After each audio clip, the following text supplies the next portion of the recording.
Hello book friends, I'm Allie. Welcome back to my channel. Today I'm going to be talking about all the books that I read in October. So I read a total of 7 books. I had 4 4-star books and I had 3 5-star books. So I actually had a really good reading month. I read a lot of books that I really enjoyed and I was really happy about that.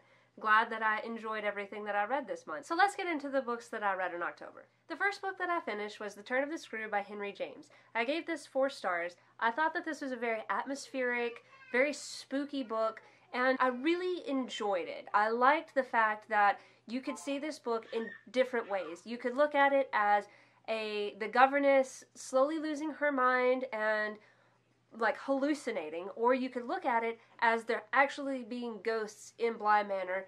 So I think that that's a really cool dynamic to this story that people who read it can view it in different ways.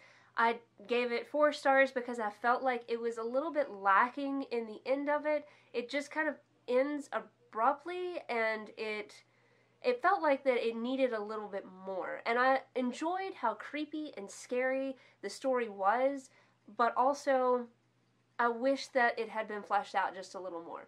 Nonetheless, this was a wonderful classic, and if you want a good spooky read during the fall season around Halloween, this is a really good book to read. The next book I finished was The Winter People by Jennifer McMahon.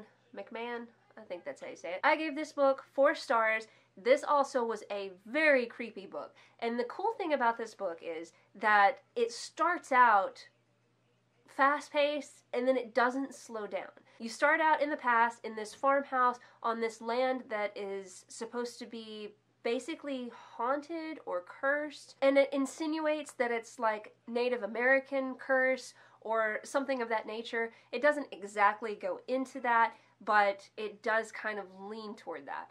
So you have the past where you have a girl who is raised in this house on this land, and then you have the present where another family has lived in this house and strange things have happened in this house, and now all of a sudden there are 2 daughters. The oldest daughter comes home and her mom is nowhere to be found, and she thinks, well, I'll wait till in the morning and maybe she'll turn up. Well, her mom doesn't come home in the morning.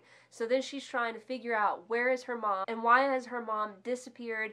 And so it is kind of like a mystery. You're trying to figure out where the mom is, why she's missing, but you're also piecing together this really creepy backstory about this like haunted, cursed land through the past and the present, and it just comes together in such a satisfying way.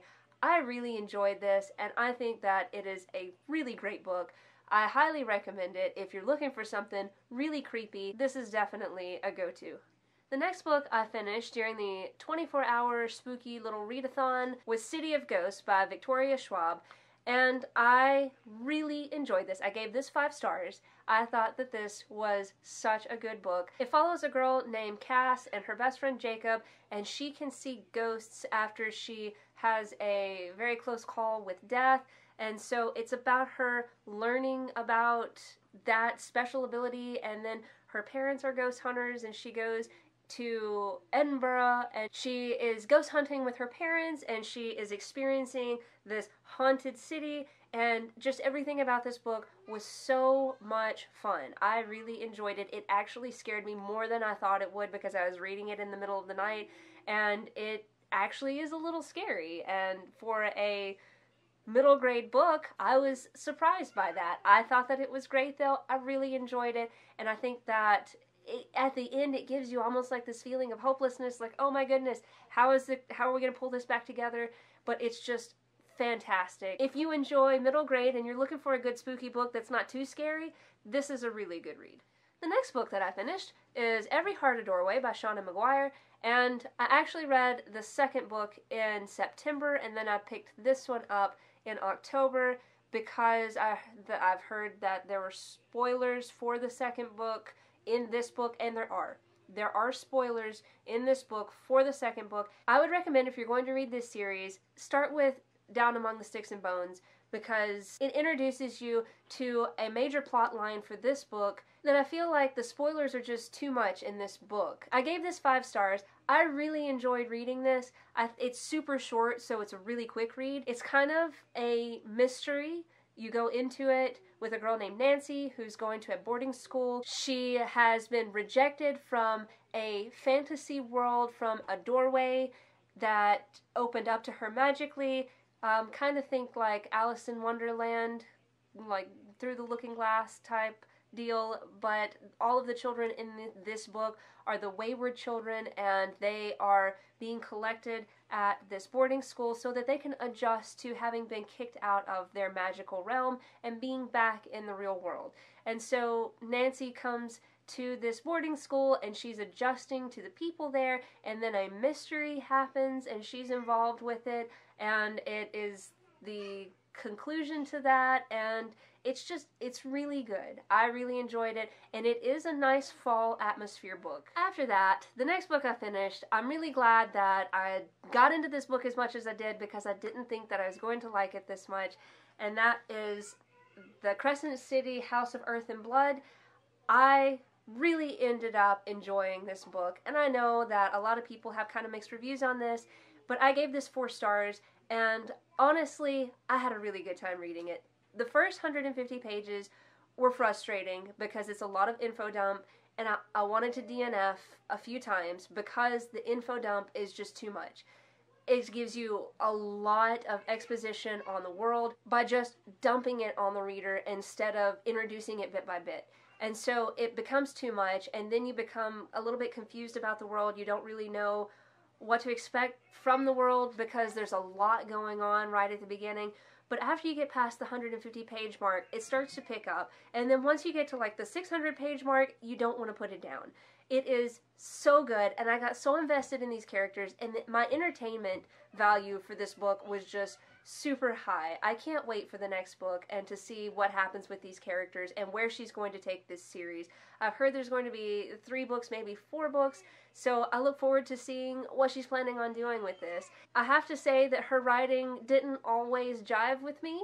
I felt like sometimes I was rolling my eyes at the way that she worded things, and sometimes I felt like she had cliche explanations of things, and there are definitely some tropes, some heavy-handed tropes at the end of this, but honestly, it was a really good time, and I had fun reading it, and honestly, that's all that matters to me, and I look forward to reading more. After that, I wrapped up a book that I've actually been reading, I think, since September, and it took me a little while to actually finish it because I got the library audio book for it, and it got sent back to the library before I could finish it, and then when I finally got it back again, I was able to actually wrap it up. So all of that aside, The School for Good and Evil by Soman Chinani. I'm sorry, I'm sure I mispronounced that. This book was really cute. I gave this 4 stars. At first I wasn't really liking it whenever I went into it because it's like you get thrust into this magical world and you don't have any explanation of the magical world. All you know is that these 2 characters don't want to be there. It follows the story of Agatha and Sophie. Agatha is the dark-haired girl and Sophie's the blonde-headed girl, and they go to the School for Good and Evil, and Sophie wants to go and Agatha doesn't want to go. And then when they get there, Sophie thinks she's going to be good, but she gets put in evil. And Agatha thinks she's going to be in evil, but she gets put in good. And Agatha just wants to get her friend and go home, whereas Sophie just wants to figure out how to get into the School for Good. And so there's a lot going on with the plot, and so sometimes it can be a little forced, as like you've just been thrown into this world, and now these 2 girls are having to be a part of this world without really understanding it, and then they just at some point start to accept that they're there, and then they are trying to get out again. So like there's a lot of back and forth, and there is not enough world building in my opinion, because I would have liked to have understood this fairy tale world more, because I think that it's really cool.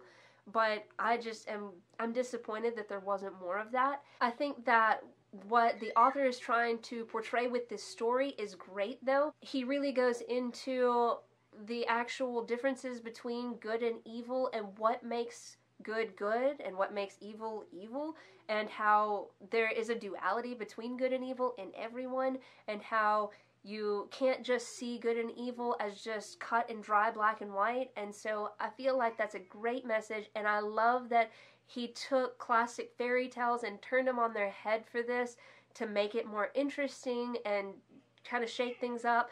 I just wish that there was more to the world. And I've heard that later books give more information on the world, and I might actually continue with this series. I'm just not sure yet if I am feeling like continuing on or not. I guess we'll kind of see. I will cross that bridge if I ever come to it. The last book that I finished this month was actually a very short book, and that is The Halloween Tree by Ray Bradbury. This book was spectacular. I gave this 5 stars. I loved every second of this book. Ray Bradbury's writing is so fantastic. I love his prose. He has a way of writing that is almost poetic, and it just gives you so much atmosphere. The way that he writes sucks you in and absorbs you into the world and makes you like really feel those autumn, Halloween, scary kind of vibes that you get on Halloween night. And I think that anybody who wants to know more about like the actual history of Halloween should check this book out. This follows a group of boys who go on a magical adventure on Halloween night with Carapace Clavicle Moundshroud. Isn't that quite the name? They follow him on this journey to save their friend who gets taken by, I think, a Grim Reaper or some type of being of death. And so they follow the Moundshroud, is what they call him. They follow him through different time periods in history, seeing how Halloween night is in all of these different time periods. And it's just a wild ride, and I really enjoyed learning about different cultures and different ways that Halloween was actually started. And also I really enjoyed following these boys trying to save their friend. Just everything wrapped all up into one. This was just a really great book, and if you're looking for a really short, creepy Halloween story that's full of whimsy, this is definitely a great book. I recommend it. His writing is superb. You should definitely check this one out. So these are all of the books that I finished in the month of October, and I was really proud of myself for knocking out 7 books this month. I actually read more than I thought that I was going to, and I hit my Goodreads goal this month. I've read over 60 books in the year 2020, and I'm still climbing, so maybe I'll hit 100. That would be awesome. I think that I'm going to kind of shoot for 100 and just see what happens, because I'm pretty close at this point, so who knows, maybe I can hit that new extended goal. We'll see what happens. So if you've read any of these books and you'd like to chat about it, drop me a comment down below. I would love to hear your opinions on any of these books. Tell me a book that you read in the month of October that you really enjoyed. Until next time, guys, I'll see you later.